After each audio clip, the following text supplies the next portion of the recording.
Un avion? Des terroristes? Appelez-moi Bruce Willis tout de suite.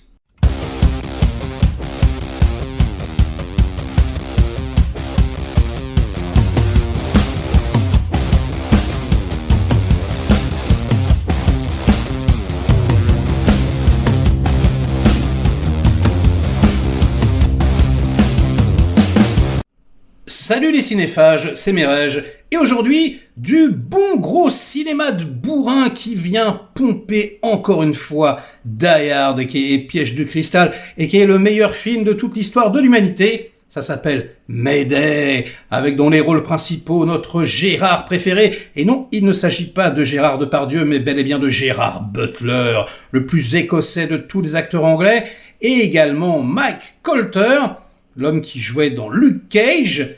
Et le tout est réalisé pour la bagatelle de 50 millions de dollars par Jean-François Richet, Cocorico, le réalisateur entre autres de Ma cité va craquer, État des lieux, ou encore Mesrine, un réalisateur que j'aime beaucoup, même si, bon, il a fait des films beaucoup plus discutables, mais on n'en parle pas, de l'amour.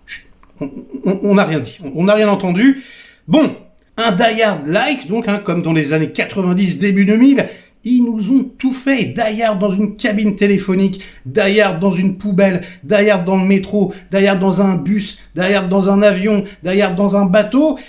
Et ils nous avaient jamais fait Die Hard dans la jungle. Mais nom de Dieu, mais on aurait dû y penser avant. Et donc, ben voilà, c'est ce qui se passe. Alors, on est en terrain connu, mais réellement. Je vous fais le pitch en 2 secondes. Il est assez cool et assez simple. Alors, c'est pas à Noël, hein. C'est le nouvel an. Ils ont changé un petit peu quand même. Et nous suivons donc l'histoire de Gérard Butler, qui incarne ici le commandant de bord Brodie Torrance. J'adore les blasts qu'il leur trouve, hein. Et donc, il va lutter contre un orage qui va foudroyer l'avion, et l'avion va se scratcher sur une île, dans un endroit du monde où il n'aurait jamais fallu atterrir, puisque c'est un endroit du monde avec, je vous le donne en mille, des terroristes. Voilà. Ça, c'est le pitch, et vous imaginez un peu ce qui se passe. Alors, il y a quand même un petit truc en plus, parce que non seulement on pompe Die Hard, mais on pompe aussi Con Air, les ailes de l'enfer, car oui, on va lui mettre dans les pattes un prisonnier très très méchant, très très dur, mais peut-être finalement avec un cœur tendre, on ne sait pas trop. Et oui, incarné donc par notre Mike Colter favori, qui s'appelle Louis Gaspard. Ah là là, j'adore les noms dans les films d'action, là, qui travaillaient pour la Légion, etc., et qui arrivent donc menottés. Bref, ils vont devoir faire équipe. Bah oui, parce que là, on pompe un petit peu Die Hard 3, ça va se transformer quelque part en buddy movie. Bref, les terroristes vont se révéler extrêmement méchants, et notre duo improbable va devoir les arrêter. Oh là là, quelle originalité! Alors toutefois, il y a quelque chose que j'ai apprécié, c'est que c'est très réaliste. En tout cas, ça essaye de l'être, et c'est pas du tout tape à l'œil. On n'est pas dans quelque chose d'over the top. On essaye vraiment d'être à hauteur d'homme. D'ailleurs, la réalisation le prouve, et c'est assez flippant au début. C'est caméra à l'épaule, très très français dans le style, proche décor. Alors, il n'y a pas du tout d'ampleur. J'étais là, je me disais, 20 premières minutes, on est dans l'avion, et vraiment, t'as l'impression qu'ils ont filmé dans un avion, je veux dire, sans possibilité de recul particulier. Vous savez, il y a des avions de cinéma qui sont coupés en 2, on peut faire des travelling, des trucs comme ça. Là, il n'y a rien. Là, c'est vraiment le basique de chez basique. Donc ça commence relativement mal, on va dire. Et puis boum, dès que ça arrive, après le crash, dès que ça arrive sur l'île, là tout de suite, on a des plans de grue, des travelling, etc. Ça va beaucoup mieux et c'est beaucoup plus péchu. C'est particulier d'avoir fait ce choix-là, je sais pas trop pourquoi, certainement un manque de budget.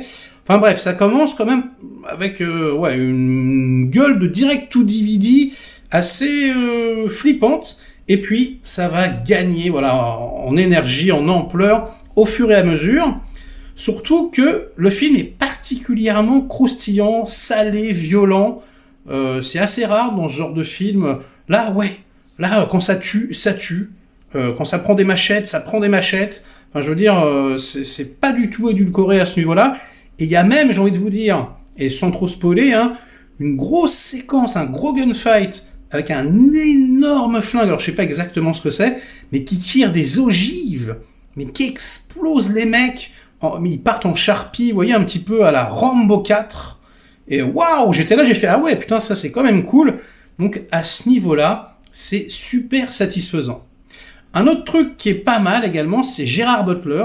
C'est plus l'histoire qui s'articule autour de lui et des survivants, et c'est pas forcément lui qui va résoudre toute l'intrigue, voilà, qui va se révéler, je sais pas, super-héros, hein, le mec qui fait n'importe quoi, qui saute d'avion en avion, qui fait des saltos arrière. Non, on essaye quand même, voilà, de pas prendre le spectateur pour un débile, comme je vous le dis, hein, et de livrer un film plus ou moins réaliste. Et ça, franchement, j'ai plutôt apprécié. Ceci dit, attention, on n'est pas du tout qualitativement dans un Die Hard. Hein.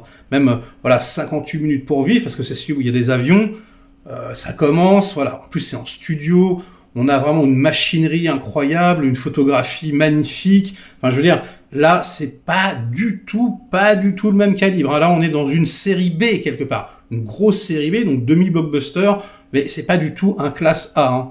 Donc c'est un film qui cartonne apparemment, là, ça vient de sortir aux États-Unis, qui cartonne entre guillemets, je veux dire, un succès surprise.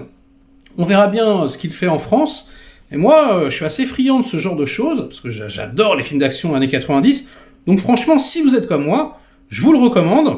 Jean-François Richet, en plus, bon bah c'est étonnant de le retrouver là. Et moi, je l'aime bien, il a vraiment un capital sympathie, donc je suis content quand même qu'il signe un succès. Si ça marche, ça me fait plaisir. Et peut-être que ça va lui ouvrir la porte sur d'autres choses, du coup. Et puis bon, bah voilà, il a sauté sur l'occasion de s'amuser avec 50 millions. On peut pas lui reprocher. Le reste du casting est plutôt cool. On retrouve des têtes à gauche à droite qu'on a déjà vu 50 000 fois, donc ça c'est bien. Parce que c'est toujours une plus-value, hein, voilà. Les seconds rôles, moi j'aime bien retrouver des petites têtes connues, etc. C'est le cas. Et même les acteurs qu'on connaît pas s'en sortent très bien.